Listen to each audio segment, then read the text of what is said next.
What's up, my fellow comic book readers? Guys, new comic book day. I did a haul today. I'm not going to do my normal video. We had a family emergency. I got some stuff going on. I'm just not in my normal mood, but I still want to go get comic books, trying to have a little bit of normalcy in my life. Gonna show you all my comics I got. And you can kind of see the cover. I haven't looked at it yet, but I did get a poly bag, so we're going to start off with this. Oh, no, it looks like I messed up the corner already. But that's a cool looking cover.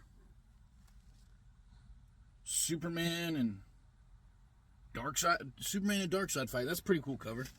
I don't know anything about the covers that came out, so I don't know whose that is or anything like that. But let's go ahead and jump into what I got from memory lane. And again, I'm sorry, I feel like this is kind of like a forced thing, but I did want to do a video today and again have a little bit of normalcy. But we'll start off. We got Deluge from Ignition Press. Man, everything I've read from them so far has been fantastic, so I'm excited to read that. We got Return to Planet Hulk, which I found out when I got to the counter. This is a one-shot, is what it is. Little Nightmares Descent into Nowhere. I don't know anything about this, but Nightmares, it's Halloween time, you know. Aquaman issue number 10. I really like number 9. Like 6, 7, and 8 were not that great. But 9 really got me back into Aquaman, so I'm hoping 10 continues that. Godzilla Here There Be Aliens by IDW. This series so far has been really great. It really surprised me. Shout out to Fire Lord Caleb, put me on that. Then we got Godzilla issue number 3, another IDW. And like I say all the time, man, IDW, Godzilla, you can't go wrong if you got those two. And talking about combinations to go together, Star Wars and Dark Horse. Dark Horse just gets Star Wars.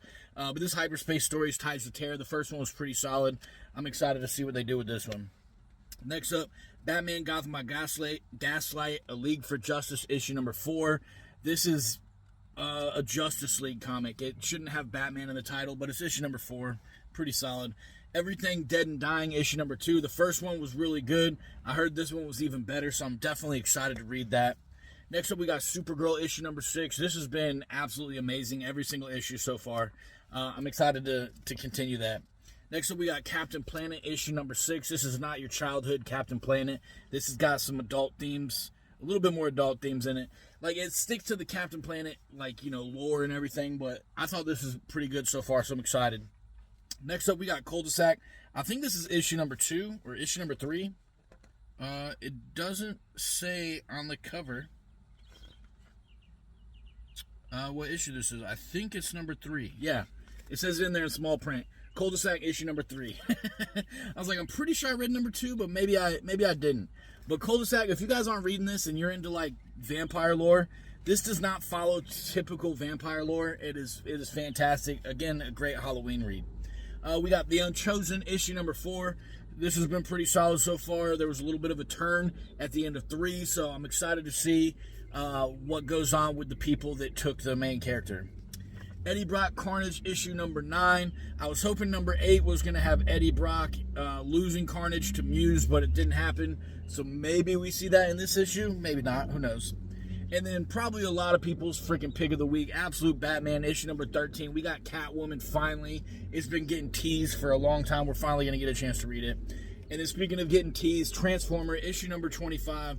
This one seems a little thicker than normal, but it's Robert Kirkman and Dan Moore's first take at Transformers. So I'm very excited to see where they take up.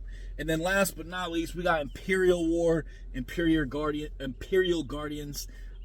Imperial has been fantastic so far. It's probably my favorite thing that's going on with the Marvel back and forth. So I'm excited to read that. That's it for new comic book day. But I did hit my other shop up that has the sick ass dollar bin. Because I was waiting on Amanda, my fiance, to call me back from work because today's her birthday. So I was going to surprise her, but she was in a meeting until later than when I could stay there.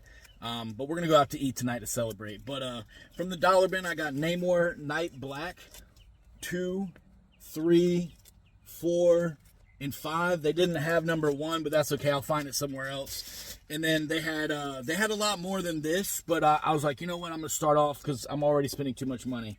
But Batman Eternals 1, 2, 3, 4, 5, These aren't bag and board. 6, not bag and board. And then back in the bag and board, 7, 8, 9, and 10. So for those 14 comics, I paid $15. Not a bad little price for that. But my backlog's already long, but I couldn't help myself. I had to buy more comics. So hopefully this week I'll get back on the grind of, I say grind, but I enjoy doing it. But I really want to get back to reading more comics. Just, again, I got a lot of shit going on. Unfortunately, some bad stuff going on. So I got to find time to, get back on track of doing stuff that I enjoy. But guys, I hope everybody has a great new comic book day, and I will see y'all around TikTok and YouTube and Instagram and X and wherever else, man.